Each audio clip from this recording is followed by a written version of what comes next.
Hi, I'm Charlotte Baker. I'm a Hobbycraft artisan and artist. Today I'm going to show you a lifting technique to add highlights to your watercolour. Let's get started.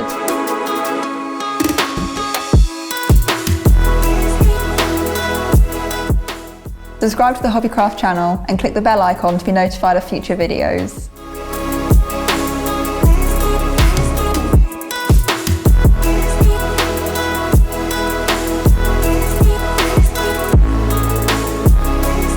I'm going to show you a lifting technique, which is where you use water to lift paint and create soft highlights.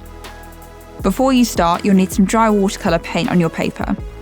I'm going to wet my brush with clean water and use some strokes on the paper to really emphasise this technique and what's possible. Make sure to dab dry with some kitchen roll.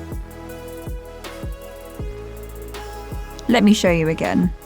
I want to go over the same spot to lift the colour out. As you can see, you can achieve different effects depending on the brush and how much water you apply.